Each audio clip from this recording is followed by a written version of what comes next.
Well, I think we got to come back to this issue of you got digital property and you got digital applications. Okay, and so digital property is digital gold, buy $1 billion, hold it for 100 years. Okay, what's the regulatory risk? Digital property is property. What's the tax treatment? It's clear.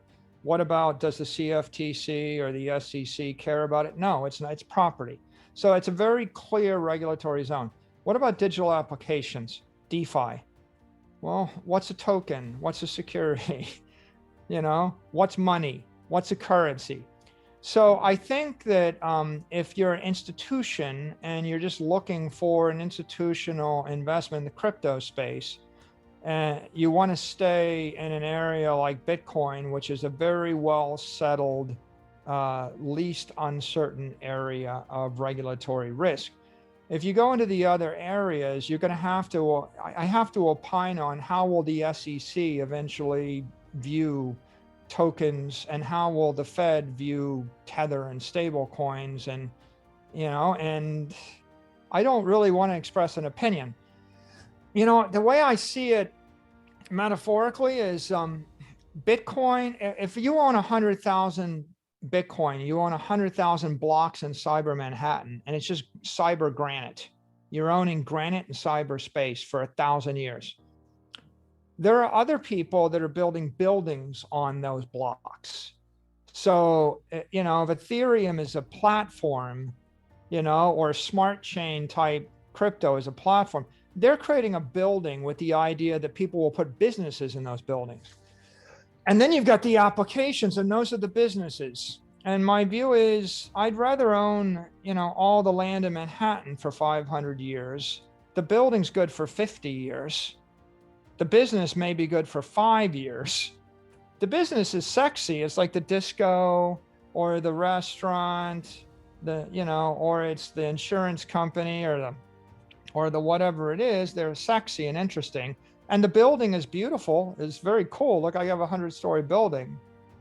But I would just rather own the city block, the granite, because I think the granite will be there for 1,000 years. And I think you're going to, eventually the buildings in 1900 in New York got torn down and they had to replace them every 50 years. And how many businesses that were in New York City in 1900 are still functioning? So they're different propositions. It's like, are you on a 5-year time frame? Are you a venture capitalist? Are you more like a SoftBank? Are you a unicorn? Would you buy Uber or Airbnb? Maybe it's WeWork, right? How will it end up? Would you do it? Sure, there's investment for that. You have capital, but maybe I just want to own 4 square miles of Manhattan and just wait. It's not the sexiest thing, but it's kind of a straightforward thing for a publicly traded company, right? If you were a crypto venture person, your crypto hedge fund, you've got a different pool of capital, and you're gonna go into that business. But that's not our pool of capital. Yeah, I mean, because look, Square can build on Bitcoin. Square Cash App is built on Bitcoin. Coinbase is built on Bitcoin. PayPal is built on Bitcoin. Fidelity can build on Bitcoin. MicroStrategy can build a treasury on Bitcoin.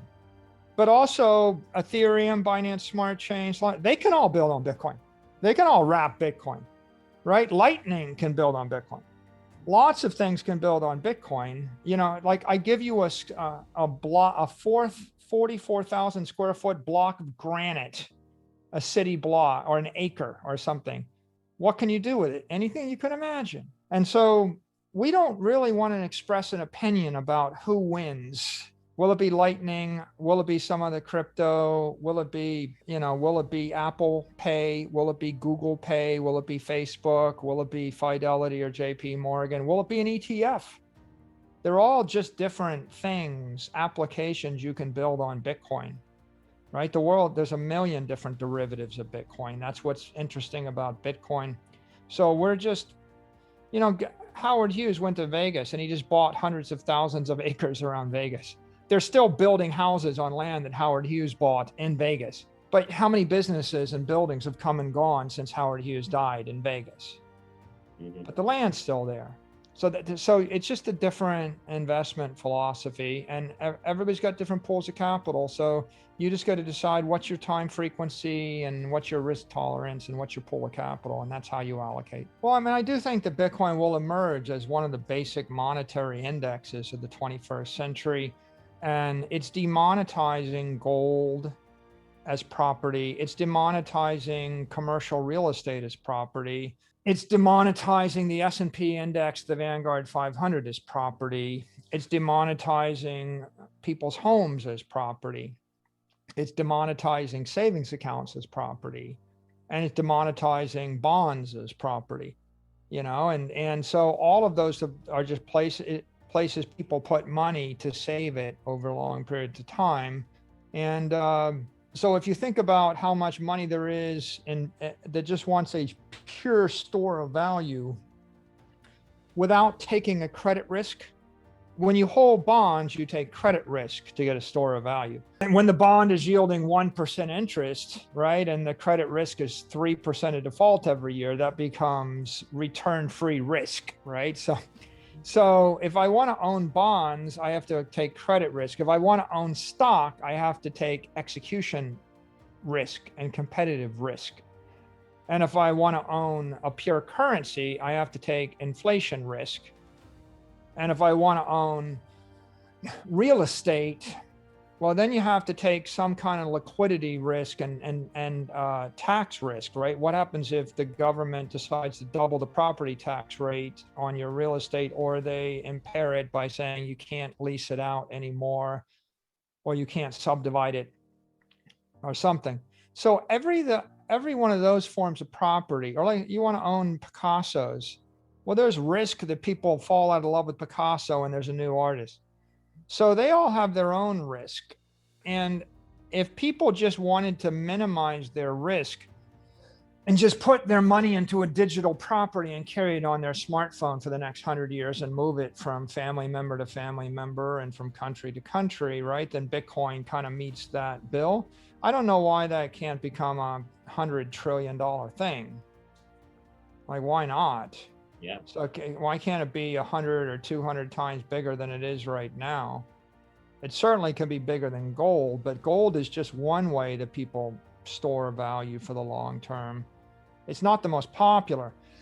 You can make the argument in the past year, right? The most popular way that people found to store value was they migrated their excess capital into equity ETFs, or just the S&P 500, which is up 40%. I mean, that's a very conventional way. But of course, if you live in Argentina or El Salvador or Syria or Lebanon, you don't have that option. So what's your option if you live in a world that you don't have a bank? You have no options but paper currency. And the paper currency for the unbanked is losing 30, 40, 50% of its value a year. So for most of the world, their best option is digital asset on a smartphone, a $40 Android phone. That's your best hope.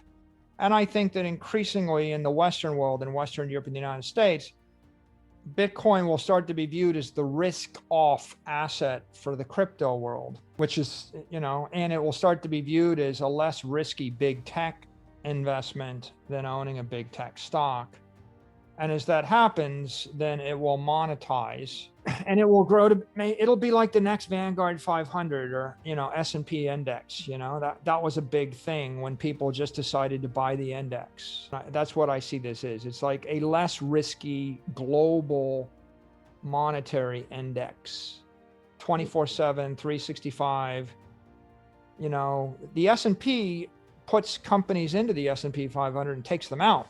Right. So it's a index which is a bit controlled by people, and they kind of doctor it a little bit by putting and taking out things. And it's not really, there's no hope for someone in Beijing or in Pakistan or in Venezuela. You can't buy that.